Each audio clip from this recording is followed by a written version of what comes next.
স্বাগতম amazing facts and হিস্ট্রিয়ে, যেখানে আমরা খুঁজে বের করি ইতিহাসের অজানা গল্প আর অবিশ্বাস্য তথ্য। আজ আপনাকে নিয়ে চলেছি 1757 সালের সেই যুদ্ধক্ষেত্রে, যা চিরদিনের জন্য বদলে দিয়েছিল ভারতের ভাগ্য। আজ থেকে প্রায় 250 বছরেরও বেশি আগে বাংলার ভাগ্য নির্ধারণ হয়েছিল একটি ছোট্ট যুদ্ধের মাধ্যমে। সেই যুদ্ধের নাম পলাশীর যুদ্ধ।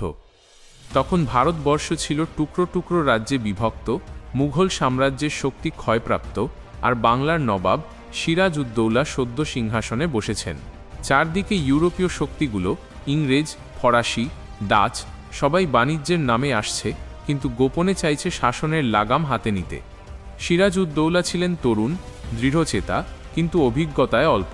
তিনি বুঝতে পেরেছিলেন ইংরেজরা শুধু ব্যবসা করছে না, গোপনে দুর্গ বানাচ্ছে, কামান বসাচ্ছে, আর কর ফাঁকি দিয়ে বাংলার সম্পদ লুটে নিচ্ছে।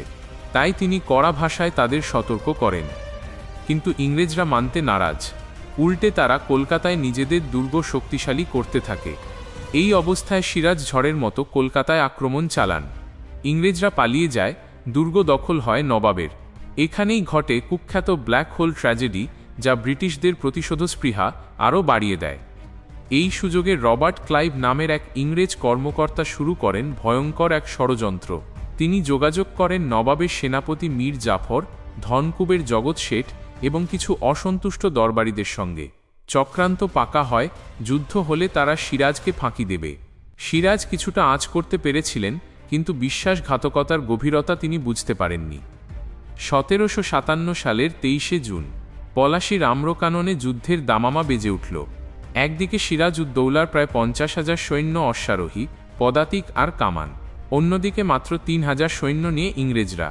সংখ্যার হিসেবে ইংরেজদের জেতার কোনো সম্ভাবনাই ছিল না। কিন্তু যুদ্ধক্ষেত্রে যা ঘটল তা ইতিহাস বদলে দিল। সিরাজের বাহিনী যুদ্ধ শুরু করলেও মীর জাফরের নেতৃত্বে কয়েক হাজার সৈন্য দাঁড়িয়ে রইল নিশ্চুপ। তারা কোনো লড়াইয়ে অংশ নিল না। ইংরেজরা কামানের গোলা ছুঁড়তে ছুঁড়তে ধীরে ধীরে অগ্রসর হতে লাগল। সিরাজ আশা করেছিলেন মীর জাফর সাহায্য করবে, কিন্তু সেই সাহায্য আর এল না। কয়েক ঘন্টার মধ্যেই সিরাজের বাহিনী ভেঙে পড়ে। তিনি পালাতে বাধ্য হন, আর ইংরেজরা বিজয়ী হয়ে যায়। এই যুদ্ধের পরিণাম ছিল ভয়াবহ। সিরাজ পালিয়ে গেলেও পরে ধরা পড়ে নিহত হন।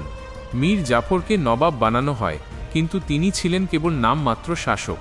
প্রকৃত ক্ষমতা চলে গেল ইংরেজদের হাতে। বাংলার অপরিসীম ধনসম্পদ, সোনা, রূপা আর জমির রাজস্ব একে একে লুট হতে থাকল।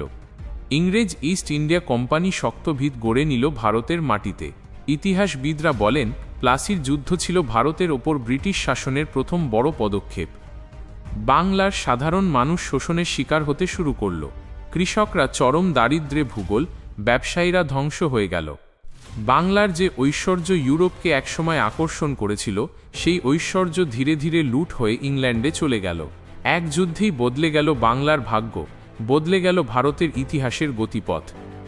আজ আমরা যখন পলাশীর যুদ্ধের কথা ভাবি, তখন শুধু এক যুদ্ধ দেখি না, দেখি বিশ্বাসঘাতকতার ইতিহাস, দেখি লোভের গল্প, দেখি কিভাবে এক তরুণ নবাবকে প্রতারণার জালে ফেলে এক সাম্রাজ্যের ভিত্তি স্থাপন করা হয়েছিল।